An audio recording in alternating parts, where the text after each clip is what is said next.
एक दिन की बात है, चिड़िया पेड़ों पर उड़ती और गाती रहती थी।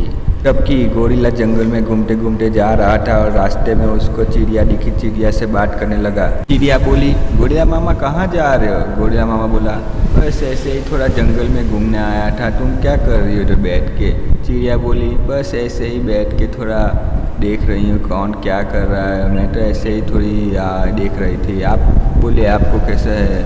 गोरिल्ला बोला, कुछ नहीं यार, ऐसे ही चलता रहता है यार। तुम बोलो यार, तुम कैसी हो? हम तो ऐसे ही चलते रहते हैं यार।